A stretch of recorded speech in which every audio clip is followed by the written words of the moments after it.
Hello everyone and welcome back to today's lecture. We are going to continue from the where we have left. Now, in the last session, we have learned the basics of the rules of debit and credit. Started with what is the meaning of account. We have learned the meaning of account, that it is a record of transactions under a particular account head. Then we looked at the type of account.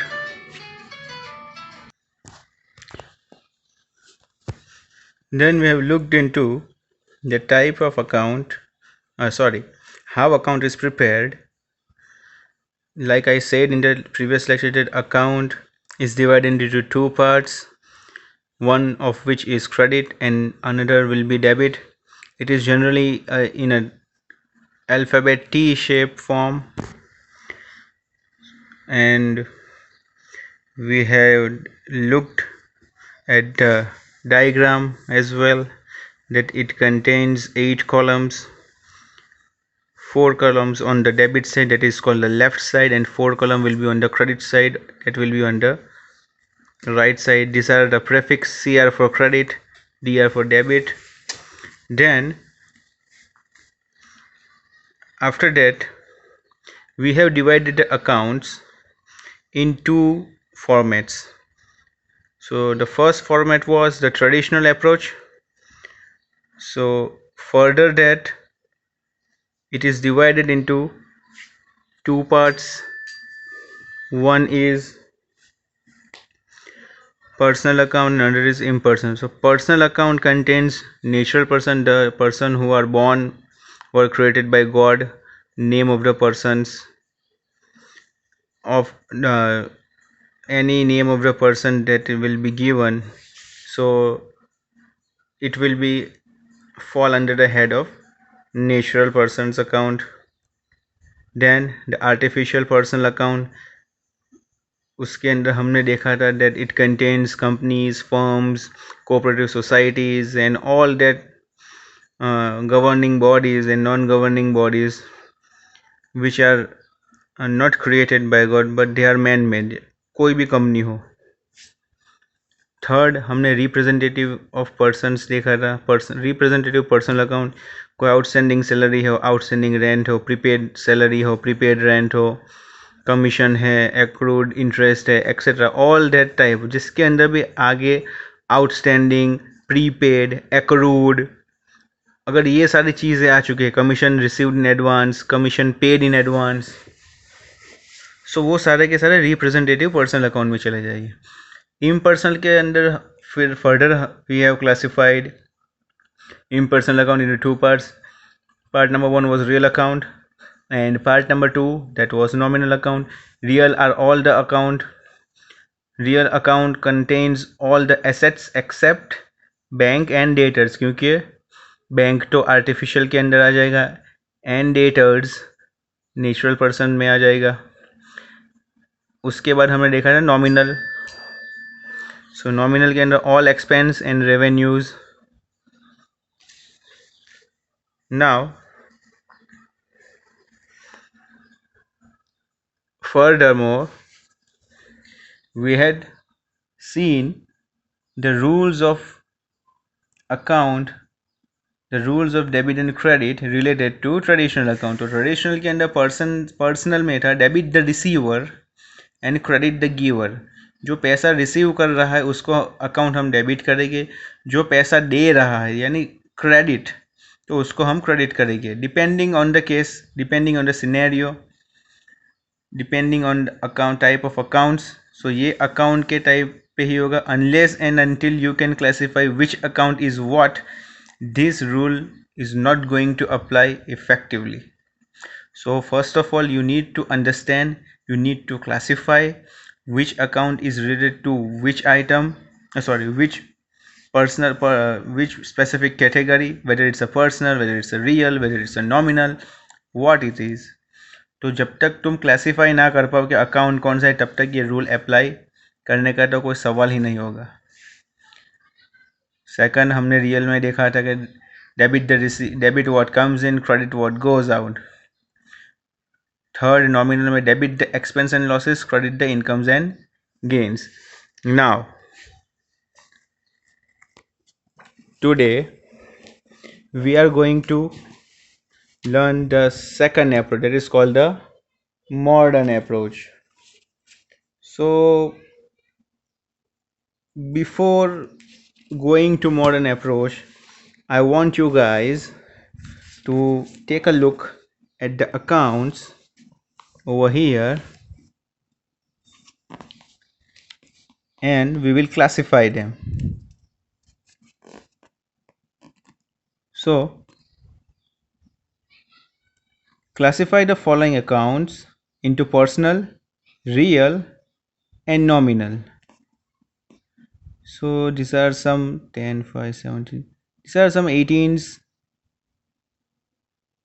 transactions, 18 items given over here. We need to identify कि कौन सा account किस में classify होगा, personal क्या है, real कौन सा होगा, नॉमिनल में कौन कौन से जाएगी. सो आज हम पहले तो ये देखेंगे, we need to find out which account is relating to what. So let's start. Number 1 is cash. As you people are aware कि कैश मेरी एक एसेट है, तो ये मेरा कौन सा अकाउंट हो जाएगा. एसेट के लिए हमने कौन सा अकाउंट देखा था, all asset except bank and debtors. तो एसेट्स के लिए हमने अकाउंट देखा था रियल.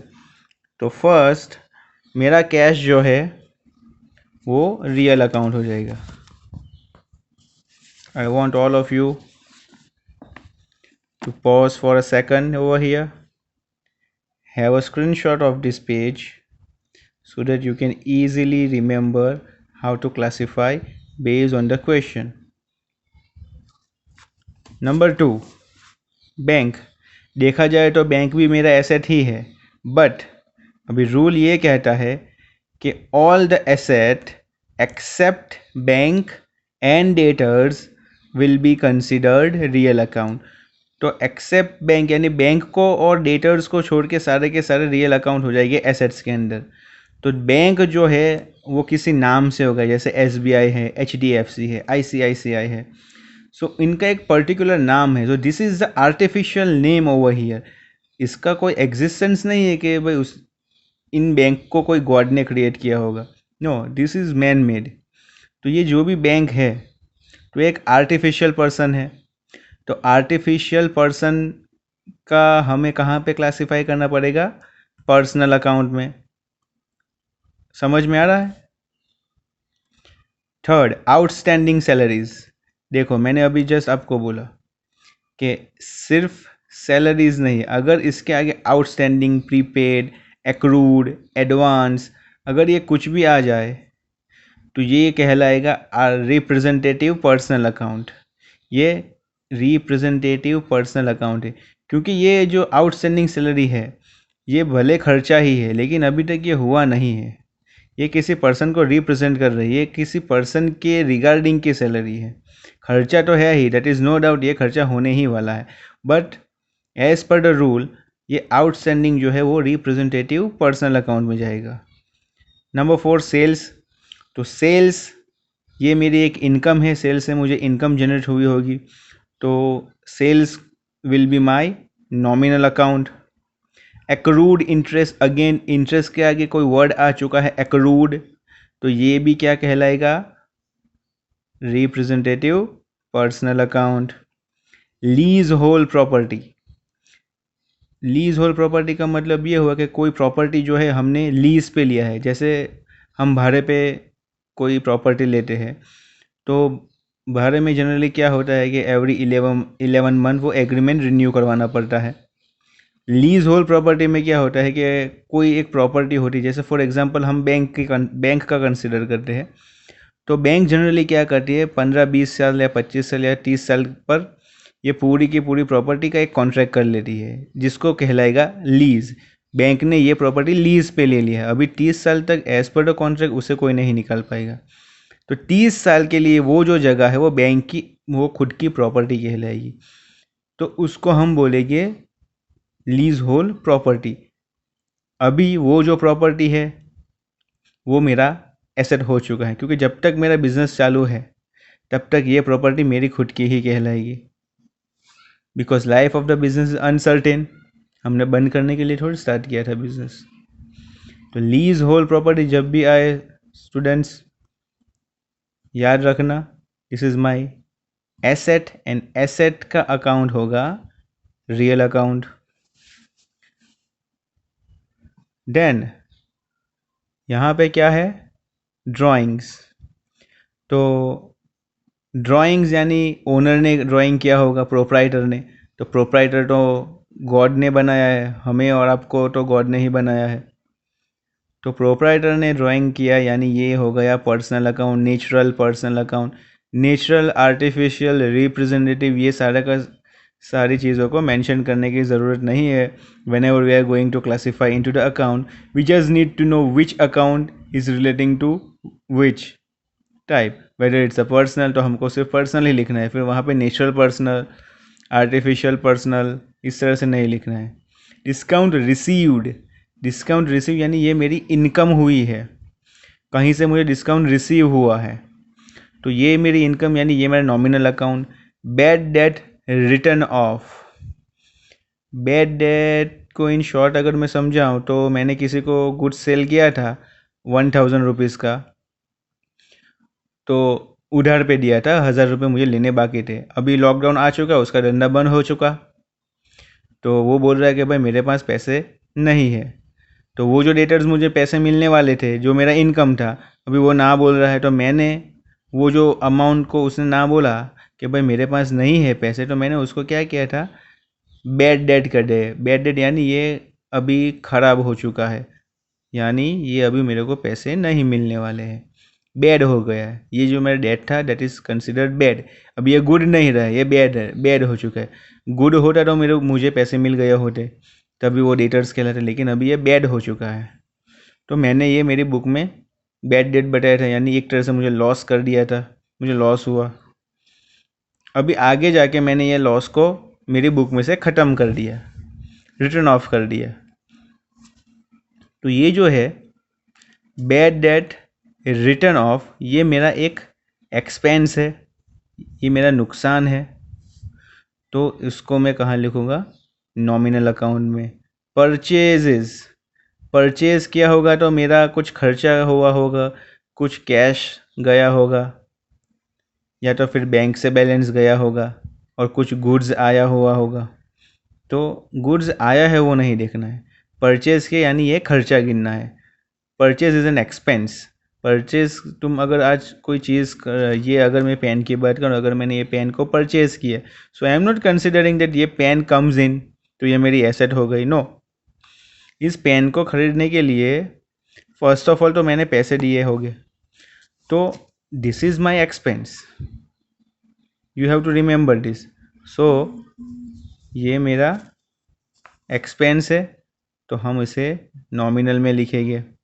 बैड डेट रिकवर्ड, ये जो मैंने जो खर्चा रिटर्न ऑफ कर दिया था मेरी बुक में से, खर्चे को ये नुकसान मान के। अभी वो बोल रहा है कि भाई लॉकडाउन खुल गया है तो मेरा धंधा स्टार्ट हुआ है, तो मुझे आपको जो 1000 रुपये देने थे अभी मैं आपको पे कर सकता हूँ।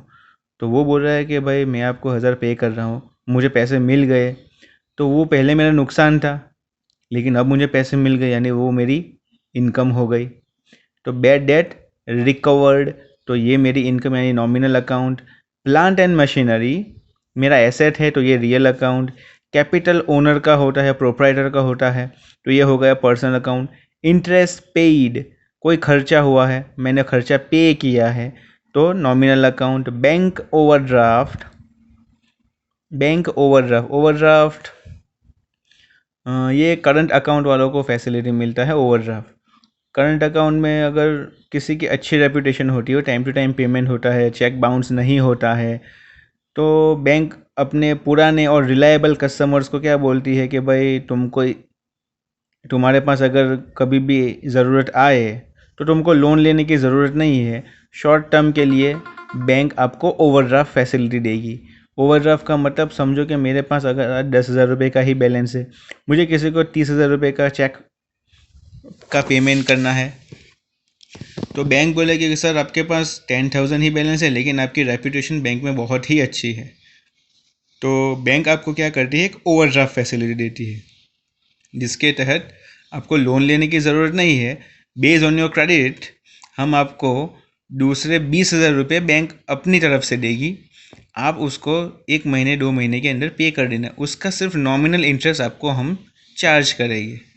तो इसे बोलेंगे हम बैंक ओवरड्राफ्ट। बैंक अपने बिहाफ से हमारी गारंटी लेते हुए ये फैसिलिटी देती है। तो बैंक का नाम है, यानी bank is a artificial person. तो बैंक ओवरड्राफ्ट कहाँ जाएगा, पर्सनल अकाउंट में। प्रीपेड रेंट, कोई भाड़ा था जो मैंने एडवांस में पे कर दिया है, तो प्रीपेड रेंट को मैं रिप्रेजेंटेटिव पर्सनल अकाउंट यानी पर्सनल अकाउंट में लिखूँगा। कैरेज इनवर्स, कोई गुड्स मंगवाने के लिए मैंने जो टेम्पो या ट्रक से जो भी सामान मंगवाया है, तो उसका मैंने खर्चा दिया है मेरे गोडाउन तक पहुंचाने के लिए, तो ये था कैरेज इनवर्ड। तो वहाँ से जो from the place of buying to the place of stock keeping, ये जो सामान आया मेरे गोडाउन पे, तो उसका ट्रक भरा, गाड़ी भरा, जो भी था मैंने भरा दिया, तो ये मेरा एक्सपेंस हम कहाँ लिखेंगे, nominal account. Last goodwill, goodwill ये मेरा इंटेंजिबल एसेट है। जैसे बोलते हैं ना कि रिलायंस का बहुत बड़ा नाम है, तो वो नाम की वैल्यू, जियो की अगर बात करें आज, तो जियो क्या है, इट इज़ अ नेम। हम नेम को सिर्फ देख सकते हैं on the board, on the paper, that's it. वो एक्चुअली में प्रॉपर्टी नहीं कि भाई जियो का आज 500 करोड़ रुपए का नाम हो गया। So it is not like that. ये प्रॉपर्टी है बट इट इज़ इनटेंजिबल। तो ये जो है एक एसेट ही है हमारा, पर इनटेंजिबल, हम उसको देख नहीं सकते, हम उसको छू नहीं सकते। We can not touch, we can not feel, but it is having that value. It is intangible but it is having the value. Like Jio, तो अगर जियो को अगर आज कोई दूसरी कंपनी ओवरटेक कर दे और नाम कोई अलग कर देगा, तो पहले कौन उसे पहचानने वाला है। लेकिन अगर आप मार्केट में जाके जियो का नाम यूज़ करो, तो आज each and every person know who is the founder of Jio, in what function it's do provide in the market, in what business field. तो ये उसकी गुडविल वैल्यू हो चुकी है कि भाई उसका अच्छा नाम हो चुका है। तो ये नाम का जो है ये इंटेंजिबल एसेट है, तो ये एसेट यानी रियल अकाउंट। क्लियर। हमें इसे कुछ इस तरीके से लिखना है। ये जो अभी हमने क्वेश्चन देखा ना, ये उसका सॉल्यूशन है। तो we have to write in 3 columns, personal, real, nominal. Getting my point guys. सिर्फ ऐसा नहीं करना है कि भाई ये अकाउंट है तो पी, ये अकाउंट है तो रियल, ये अकाउंट है तो एन। नो, पर्सनल में टोटली पर्सनल की चीज़ें, रियल अकाउंट में रियल अकाउंट की चीज़ें, नॉमिनल में नॉमिनल की चीज़ें। क्लियर, सिंपल एंड प्रिसाइज, इसी तरह ही लिखना है। ओके, तो सेम मैं आपको इलस्ट्रेशन 2 दे रहा हूँ। होशियार बच्चे, थोड़ा मेरा कैमरा ऊपर नीचे हो गया था, तो दिल पे हाथ रख के वो जो सॉल्यूशन वाला जो मुझसे जो भूल हुई थी अभी, वो वहाँ पे पॉज मत करना।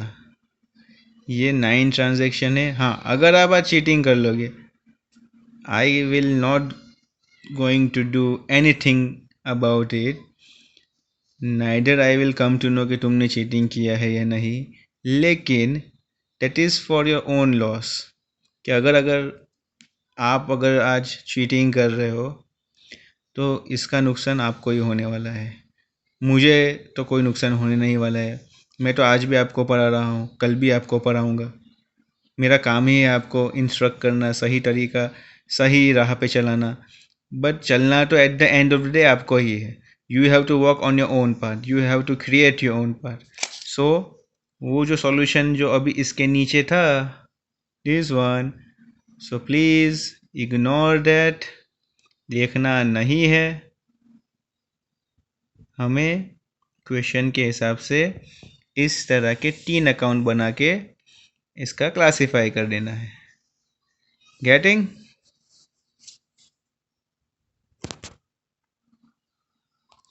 ओके, तो उसके बाद एक इलस्ट्रेशन नंबर 3 है अपना।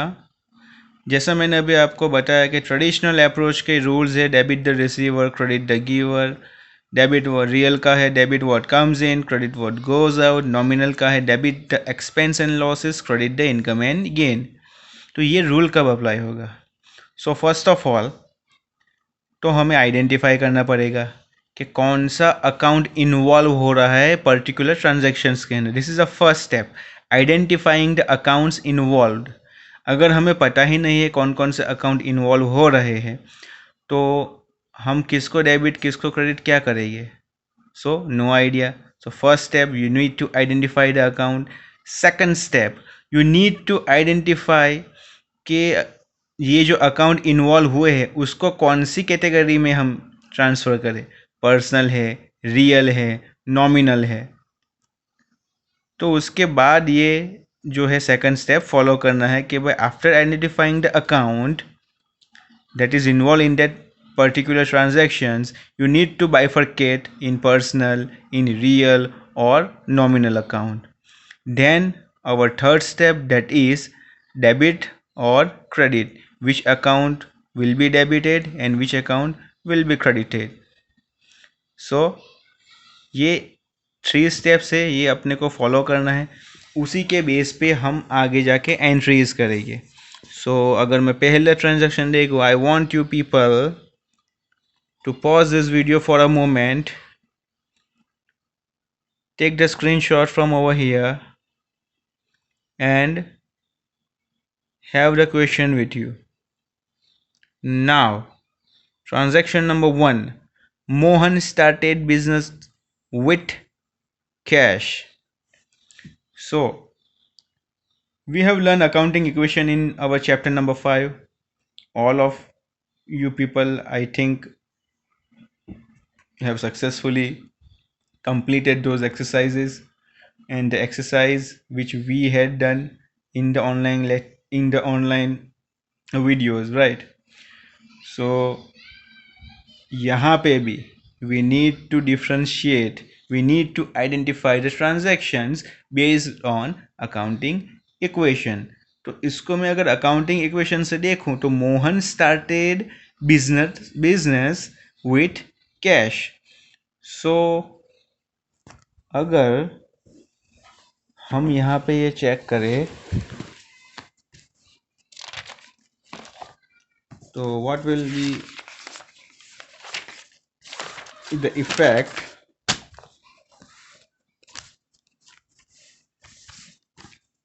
So let's see. Mohan started business with cash. तो कैश से बिजनेस स्टार्ट किया, 5 लाख रुपए, राइट? कैश मेरा एसेट, मेरे एसेट में प्लस हुआ, मेरे बिजनेस में एसेट आया, कैश 5 लाख आया। Along with that accounting equation में देखा था कि ओनर अगर कुछ इन्वेस्ट कर रहा है बिजनेस में तो उसे हम कैपिटल भी कहेंगे। ओनर, तो ये 5 लाख और ये 5 लाख इक्वल हो गया। नाउ एज पर द रूल हमको आइडेंटिफाई क्या करना है कि कौन कौन सा अकाउंट इन्वॉल्व हो रहा है। So for that, if based on the accounting equation I told you, so we have to find it out based on the accounting equation only. So यहाँ पे क्या होगा, 5 लाख मेरे बिजनेस में आए, ये है मेरा कैश, तो मैं कैश को किसके अंदर ट्रांसफ़र करूँगा? Real account. ओके, तो रियल अकाउंट का क्या रूल था? Debit what comes in, credit what goes out. So यहाँ पे तो ये जो मेरा एसेट था वो तो बिजनेस में आ रहा है। 5 लाख रुपए अगर मेरा ओनर आज इन्वेस्ट कर रहा है मोहन, तो ये 5 लाख रुपए तो मेरे बिजनेस में आए। सो डेबिट व्हाट कम्स इन यानी मेरा कैश अकाउंट जो मैं एक्चुअल में लिखूंगा, तो हम इस तरह से कुछ लिखेंगे, कैश अकाउंट डेबिट, यानी डेबिट व्हाट कम्स इन,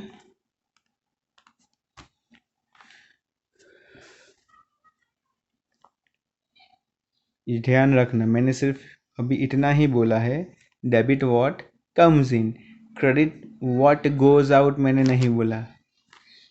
हमें सिर्फ उस पर्टिकुलर अकाउंट्स को कौन सा ट्रीटमेंट देना है, डेबिट करना है क्रेडिट करना है, वो सिर्फ हम चेक करें। तो फर्स्ट ऑफ ऑल मैंने अकाउंटिंग इक्वेशन से अकाउंट को आइडेंटिफाई किया कि कौन कौन से अकाउंट इन्वॉल्व हो रहे हैं। तो यहाँ पे एक एसेट का अकाउंट यानी कैश, और यहाँ पे एक कैपिटल का अकाउंट मिला मुझे। तो ये अगर मेरा कैश है तो ये मेरा क्या हो गया, रियल अकाउंट। तो रियल अकाउंट के अंदर क्या हुआ, कैश मेरे बिजनेस में 5 लाख रुपए आ रहे हैं, तो मैं 5 लाख रुपए को क्या कहूँगा, डेबिट कहूँगा। तो debit what comes in. Now capital, तो ये ओनर इन्वेस्ट करता है। ओनर कौन होता है, गॉड मेड पर्सन। तो ये मेरा गॉड मेड पर्सन, मेरा ओनर इन्वेस्ट कर रहा है बिजनेस के अंदर, तो ये मेरा क्या कहलाएगा, अकाउंट, पर्सनल अकाउंट। तो पर्सनल का क्या रूल था, सो पर्सनल का रूल ये था, debit the receiver credit the giver. तो यहाँ पे अपना ओनर रिसीवर नहीं है, यहाँ पे अपना ओनर ये 5 लाख रुपए लेके आ रहा है, यानी बिजनेस को इस ओनर ने 5 लाख रुपए दिए हैं। तो ये ओनर क्या कहलाएगा, गिवर कहलाएगा। तो आंसर में फाइनली मैं क्या लिखूंगा, to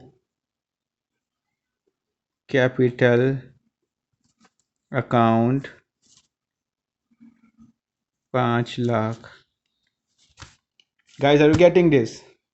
debit what comes in, real account, मेरा एसेट बढ़ा, मेरा एसेट बिजनेस में आया, यानी cash account debit, real account हुआ ये।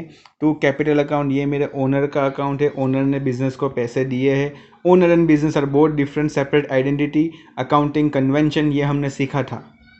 जिसको नहीं याद है, kindly go back to my previous lectures and find it out. तो cash account, real account, cash comes in तो cash account debit, capital account owner is giving the money तो owner is the giver, तो credit the giver. तो cash account debit to capital account. इसकी entry illustration के अंदर इस तरह से की हुई है, लुक एट दैट।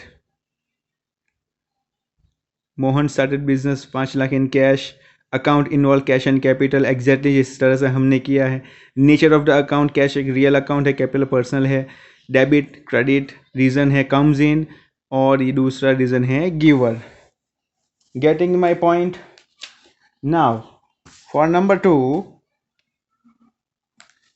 टू में अभी हम क्या करेंगे, नंबर 2 में क्वेश्चन है, purchase goods for cash 1 lakh रुपए।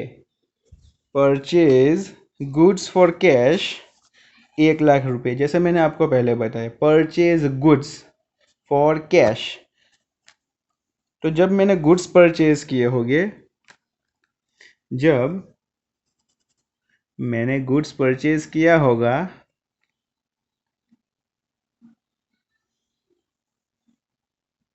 तो अकाउंटिंग इक्वेशन में क्या हुआ है पता है, एक तो मेरा 1 लाख रुपए से कैश कम हो गया है, राइट। एक तो मेरा 1 लाख रुपए से कैश कम हो गया है। सेकेंडली अकाउंटिंग इक्वेशन का अगर हम देखें, तो यहाँ पे जो 1 लाख रुपए कैश कम हुआ था उसके अगेंस्ट में मैंने गुड्स को परचेज किया। तो मैंने यहाँ पे अकाउंटिंग इक्वेशन में क्या किया होगा कि एक गुड्स की कॉलम बनाए और यहाँ पे लिख दिया गुड्स, यानी स्टॉक करके मैंने ये 1 लाख रुपए यहाँ पे लिख दिए। बट एज पर the rule of accounting, as पर the rule of debit and credit, जैसा मैंने ये लेक्चर के बिगिनिंग में ही कहा कि purchase is the expense of business whereas sales is the income for business. Sales से बिजनेस को इनकम होगी, परचेज से बिजनेस का खर्चा होगा। तो अगर परचेज मैंने किया है कैश से,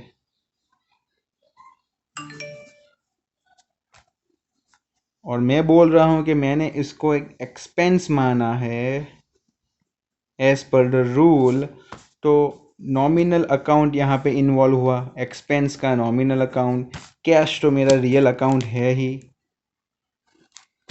रियल अकाउंट का रूल है debit what comes in credit what goes out. तो यहाँ पे तो 1 लाख का मैंने खर्चा किया है गुड्स खरीदने के लिए, तो मेरा 1 लाख रुपए से कैश कम हुआ है।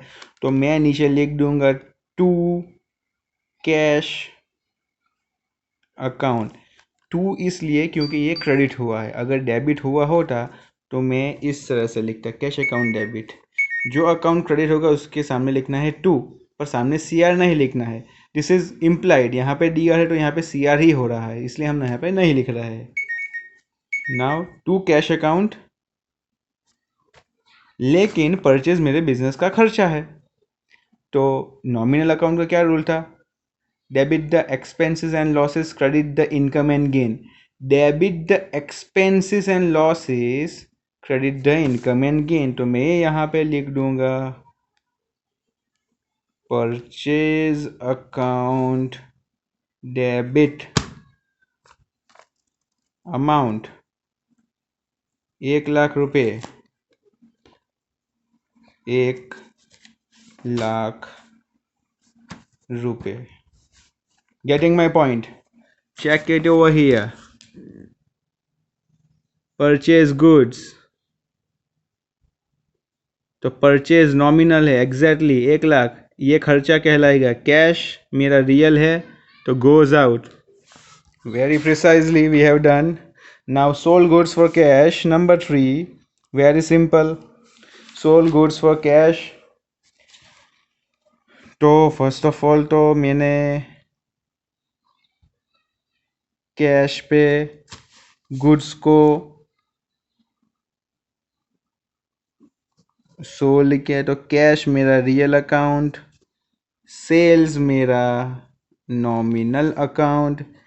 कैश पे मैंने गुड्स को सोल्ड किया, कितने का गुड्स था? 1,50,000 रुपये का गुड्स था। 1,50,000 रुपये का गुड्स मैंने सेल किया है। कैश पे गुड्स सोल्ड किया यानी मुझे कैश रिसीव्ड हुआ है। तो एज पर the rule of real account, debit what comes in, तो cash comes in, debit the cash 1,50,000, and as per the rule of nominal account, debit the expense and losses, credit the income and gain. तो यहाँ पे मुझे gain हुआ है, sales is my income, sales is my gain. तो यहाँ पे मैं लिख दूंगा to sales account, how much? 1 lakh. समझ में आ रहा है बॉयज़ एंड गर्ल्स? बहुत ही सिंपल है। सिर्फ ध्यान से अगर आप ये रूल्स को और अकाउंट को आइडेंटिफाई कर लोगे तो third step, identifying whether it's credit whether it's debit, वो इजी हो जाएगा। Received interest from Ram in cash, तो अभी हम डायरेक्टली यहाँ पे ही देख लेते हैं। तो received interest from Ram in cash, तो फर्स्ट ऑफ ऑल राम से मुझे इंटरेस्ट मिला है, राम से मुझे कैश के अंदर इंटरेस्ट मिला है। तो एक तो मुझे कैश मिला बिजनेस के अंदर 500 रुपये का, राइट, और वो कैश किस फॉर्म से मिला है? यानी वो इंटरेस्ट के फॉर्म से मिला है। तो यहाँ पे कौन कौन से अकाउंट हो गए हैं? तो फर्स्ट राम से अकाउंट, राम से मुझे मिला है कैश, तो कैश मेरा रियल अकाउंट, कैश मिला यानी कैश कम्स इन, तो ये हमारा हो जाएगा 500 रुपये यहाँ पे कैश अकाउंट डेबिट।